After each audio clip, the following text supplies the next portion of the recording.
പ്രിയ സുഹൃത്തുക്കളെ, പ്രേക്ഷകരെ, അന്താരാഷ്ട്ര ബഹിരാകാശ നിലയം ISS ഇൻ്റർനാഷണൽ സ്പേസ് സ്റ്റേഷൻ, അതിൽ നിന്നുള്ള തത്സമയ ഭൂമിയുടെ ദൃശ്യങ്ങളാണ് നിങ്ങളീ കാണുന്നത്. ശാന്ത സമുദ്രത്തിന് മുകളിലൂടെ ഈ മാർച്ച് 18 ഉച്ചയ്ക്ക് ബഹിരാകാശ പേടകം കടന്നു പോകുമ്പോൾ ഭൂമിയിൽ നിന്ന് കാണുന്ന നമ്മുടെ മേഘങ്ങൾ അവർ ബഹിരാകാശത്ത് നിന്ന് കാണുന്നത് വീഡിയോയിൽ അവർ പകർത്തിക്കൊണ്ടിരിക്കുകയാണ്. അതിനകത്ത് ഉള്ള ക്യാമറയാണ് കാര്യങ്ങൾ ചെയ്യുന്നത്. മേഘക്കൂമ്പാരങ്ങൾ, വെളുത്ത മേഘക്കൂമ്പാരങ്ങൾ, നീലാകാശത്തിൻ്റെ ഭാഗം ഒക്കെ നമുക്കതിൽ കാണാം. അതിൻ്റെയും ചുവടെ ആയിരിക്കും ഭൂമി. അപ്പോൾ ഏതായാലും ഈ കാഴ്ച നമുക്ക് തരുന്ന ബഹിരാകാശ പേടകം അഥവാ അന്താരാഷ്ട്ര ബഹിരാകാശ നിലയം അനേക വർഷങ്ങളായി, കഴിഞ്ഞ 4 നൂറ്റാണ്ടിലധികമായി ഭൂമിയെ ചുറ്റിക്കൊണ്ടിരിക്കുകയാണ്. അത് ചുറ്റുന്നത് ഏതാണ്ട് ഒരു 420-418 കിലോമീറ്റർ ഉയരത്തിലാണ്. വലിയൊരു ഫുട്ബോൾ സ്റ്റേഡിയത്തിൻ്റെ വലിപ്പമുണ്ട് അതിന്. മണിക്കൂറിൽ 27,000 കിലോമീറ്റർ വേഗത്തിലാണ് അത് സഞ്ചരിക്കുന്നത്. നമുക്കറിയാം, ഒരു കാറ് 60-70 കിലോമീറ്റർ വേഗത്തിൽ പോകുമ്പോൾ, ഒരു തീവണ്ടി 100-120 കിലോമീറ്റർ വേഗത്തിൽ പോകുമ്പോൾ മണിക്കൂറിൽ 27,000 കിലോമീറ്റർ വേഗത്തിലാണ് അത് നീങ്ങിക്കൊണ്ടിരിക്കുന്നത്. ഇപ്പോഴവിടെ ആ സഞ്ചാരത്തിന് 1-2 ദിവസമായി ഇപ്പം വലിയ പ്രാധാന്യം കാണുന്നത്, അതിനകത്ത് 11 ഗഗനചാരികൾ ഈ അടുത്ത മണിക്കൂർ മുന്നേ വരെ ഉണ്ടായിരുന്നു. അതിൽ സുനിത വില്യംസും കൂടെ 3 പേരും ഭൂമിയിലേക്ക് തിരിക്കുകയാണ്. നമുക്കറിയാം, 8 മാസത്തോളമായി സുനിത വില്യംസ് അവിടെ 8 ദിവസത്തേക്ക് പോയതാണ്. അതിലധികം ധാരാളം സമയം അവിടെ കുടുങ്ങിക്കിടക്കുന്നവരെ അവർ തിരിച്ചു വരികയും കാണാം. അതുകൊണ്ടാണ് ഇതിന് ഇത്രയധികം പ്രാധാന്യം. അല്ലാതെ വർഷങ്ങളായി പല യാത്രികരും അവിടെ, ഗഗനചാരികൾ അവിടെ പോകാറുണ്ട്, തിരിച്ചു വരാറുമുണ്ട്. അപ്പോൾ അവരുടെ വാഹനം, അതായത് സ്പേസ് ക്രൂ 9 അൺഡോക്ക് ചെയ്ത് കഴിഞ്ഞു. അത് അല്പം മുമ്പിൽ വേർപെട്ട് നീങ്ങുന്നുണ്ട്. നമ്മൾ ഇപ്പോൾ സ്ക്രീനിൽ കാണുന്നത് അന്താരാഷ്ട്ര ബഹിരാകാശ നിലയത്തിൻ്റെ പ്രധാന ഭാഗമാണ്, ആ കറുപ്പ് നിറത്തിൽ. ഇവിടെ നമ്മൾ ശ്രദ്ധിക്കേണ്ട ഒരു കാര്യം, ഇത് നമ്മൾ ഒരു ദിവസം തന്നെ പലതവണ ഭൂമിയെ ചുറ്റുന്നുണ്ട്. നമ്മുടെ രാത്രി കാലങ്ങളിൽ ചില അവസരത്തിൽ ISS കാണാമെന്ന് പറഞ്ഞിട്ട് കുട്ടികളും അധ്യാപകരും ഒക്കെ വലിയ പത്രത്തിൽ കൊടുക്കുകയൊക്കെ ചെയ്യുന്ന കാര്യങ്ങളുണ്ട്. മാസത്തിൽ അല്ലെ 2 മാസം കൂടുമ്പോൾ അത് മനോഹരമായി കാണാവുന്ന സമയങ്ങളൊക്കെ വരും. നമ്മൾ പലരും കണ്ടിട്ടുണ്ടാവും. ഇവിടെ പറയാൻ ഉദ്ദേശിക്കുന്ന ഒരു കാര്യം, ഈ ബഹിരാകാശ നിലയം കടന്നു പോകുന്ന ഗ്രാഫിക്കൽ റെപ്രസെൻറ്റേഷൻ നിങ്ങൾക്ക് കാണാം. ആ പ്രദേശങ്ങളെ നമുക്കറിയാം. ഇവിടെ ശ്രദ്ധിക്കുക, സെൻട്രലിൽ കാണുന്നത് ഇന്ത്യയാണ്. അതിൻ്റെ വലതുഭാഗത്തേക്ക് നമുക്കറിയാം അവിടെ ബർമ്മ, ചൈന, ഏഷ്യയുടെ ഭാഗങ്ങൾ, ജപ്പാൻ, ഏതാണ്ട് ആ ഭാഗങ്ങളിൽ പസഫിക് സമുദ്രത്തിൻ്റെ മുകളിലായിട്ട് ആണ് ഇപ്പോഴതിൻ്റെ പൊസിഷൻ. ഇവിടെ ഇപ്പം സമയം ഉച്ചയാണ്. അപ്പോൾ ഉച്ച നിങ്ങൾ അവിടെ ശ്രദ്ധിച്ചറിയാം, രാത്രിയാകുന്ന ഒരു കറുത്ത ഭാഗമുണ്ട് അവിടെ.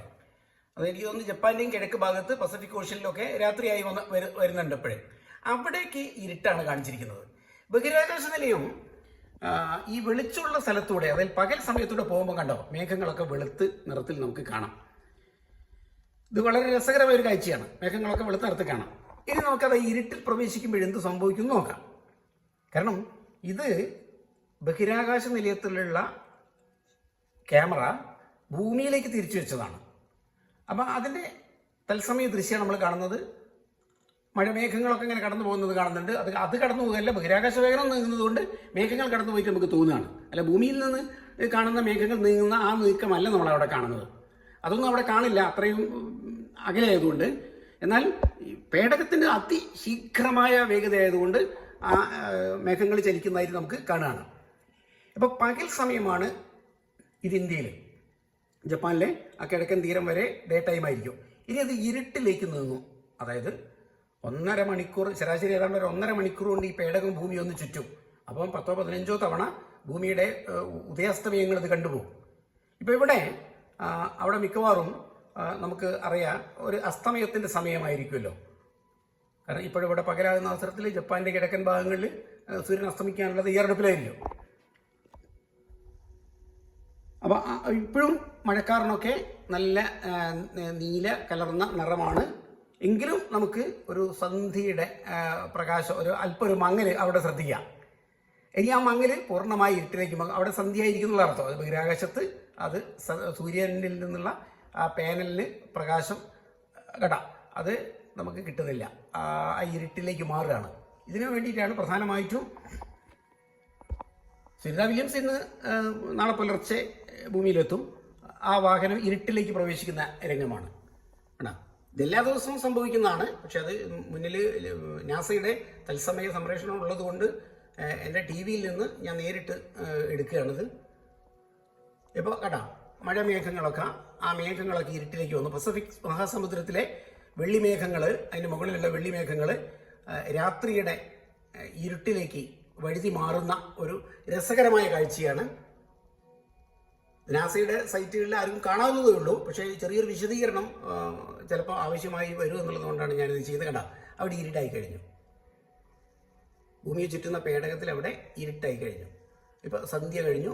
മേഘങ്ങളിലുള്ള സൂര്യൻ്റെ പ്രകാശം പോലും മങ്ങിത്തുടങ്ങി. അടിയിൽ കൂരിരുട്ടാണ്. ശാന്ത മഹാസമുദ്രത്തിലെ സൂര്യൻ അസ്തമിച്ചു കഴിഞ്ഞിരിക്കുന്നു.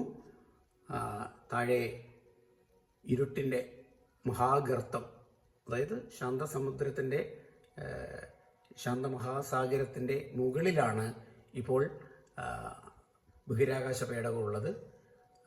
അപ്പോൾ അവിടെയുള്ള ആരെങ്കിലും ഇവിടെ ദ്വീപിലോ മറ്റോ ഉണ്ടെങ്കിൽ, അല്ലെങ്കിൽ പിന്നീട് കുറേ സമയങ്ങളിലേക്ക് വരുന്ന അമേരിക്കയുടെ ഭാഗങ്ങളിലൊക്കെ തന്നെ ഭൂമിയിൽ നിന്ന് നോക്കുമ്പോൾ അവർക്ക് ബഹിരാകാശ പേടകത്തെ കാണാം. അതാണ് അതിൻ്റെ പ്രത്യേകത. ഒരു നിശ്ചിത സമയം വരെ സന്ധ്യാസമയത്ത്. അപ്പോൾ രാത്രിയായി കഴിഞ്ഞാൽ പിന്നെ കാണില്ല, കാരണം അത് സൂര്യപ്രകാശത്തിനുള്ള റിഫ്ലക്ഷൻ കൂടി അതിൽ കിട്ടേണ്ടതുണ്ട്. ഇപ്പോൾ ഏതാണ്ട് പൂർണ്ണമായ ഇരുട്ടിലാണ് അത് നീങ്ങുന്നത്. പിന്നെ വലതുഭാഗത്ത് നമ്മൾ കാണുന്ന ആ തിളക്കമുള്ള ഭാഗം ബഹിരാകാശ പേടകത്തിൻ്റെ ഭാഗമാണ്. മുകളിൽ ഇടത്ത് ഭാഗത്ത് ബഹിരാകാശ പേടകത്തിൽ നിന്നുള്ള ക്യാമറ ദൃശ്യങ്ങളാണ്. അതിലേക്ക് കണക്ഷൻ കൊടുത്തിട്ടുണ്ടാവില്ല, ഏതായാലും അത് ക്ലിയർ അല്ല. നമുക്ക് കാണാവുന്ന ഈ ഭാഗത്ത് മാത്രമാണ്. ഇനി ഏതാണ്ട് 45 മിനിറ്റ് കഴിഞ്ഞ ശേഷം മാത്രമേ ഈ ഒരു തിരിച്ചിതേ സ്ഥലത്തെത്തുള്ളൂ. കുറേയധികം സമയം നമ്മൾ കാത്തിരിക്കേണ്ടതുണ്ട് ഇനി അമേരിക്കയുടെ ഭാഗം കഴിഞ്ഞ് ഒരു പകൽ വെളിച്ചത്തിന് വേണ്ടി. ഏതായാലും ഇത്തരം തത്സമയ ദൃശ്യങ്ങളും ആകാശവുമായി ബന്ധപ്പെട്ട നിരവധി കാര്യങ്ങളും നമുക്ക് വാനരസം എന്ന ചാനലിൽ പറയാനുണ്ടാകും. ഞാൻ സുരേന്ദ്രൻ പുന്നശ്ശേരി, അമേച്ചർ വാന നിരീക്ഷകൻ, അസ്ട്രോ കോളമിസ്റ്റ്. നമ്മുടെ ഗഗനചാരി സുനിത വില്യംസ് സുരക്ഷിതയായി തിരിച്ചിറങ്ങട്ടെ. ഒരുപക്ഷെ നിങ്ങളിത് കാണുമ്പോഴേക്കും വില്യംസ്, സുനിത ഭൂമിയിൽ സുരക്ഷിത, അവരുടെ കൂട്ടുകാരും സുരക്ഷിതയായി ഭൂമിയിൽ എത്തിക്കഴിഞ്ഞിട്ടുണ്ടാവും. ആഹ്ലാദകരമായ നിമിഷങ്ങളായിരിക്കട്ടെ. കാരണം അവർ അനേകം പഠന പ്രവർത്തനങ്ങൾക്ക് പോകുന്നവരാണ്. ഏത് ശാസ്ത്ര അന്വേഷണവും മനുഷ്യരാശിയുടെ നന്മയ്ക്കുള്ളതാണ്. അതിനെ പറയുകയും പാടിപ്പുകഴ്ത്തുകയും ഇത്തരം ആശയങ്ങൾ ഷെയർ ചെയ്യുകയും ചെയ്യേണ്ടത് നമ്മുടെ ധാർമ്മികമായ ഉത്തരവാദിത്തമാണ്. വിജയകരമായ സന്തോഷകരമായ സുനിതയുടെ തിരിച്ചുവരവിന് കാത്തിരിക്കുന്നതോടൊപ്പം ഞാൻ സുരേന്ദ്രൻ പുന്നശ്ശേരി വാനരസത്തിനു വേണ്ടി എല്ലാവർക്കും നന്ദിയും ആശംസയും അർപ്പിക്കുന്നു.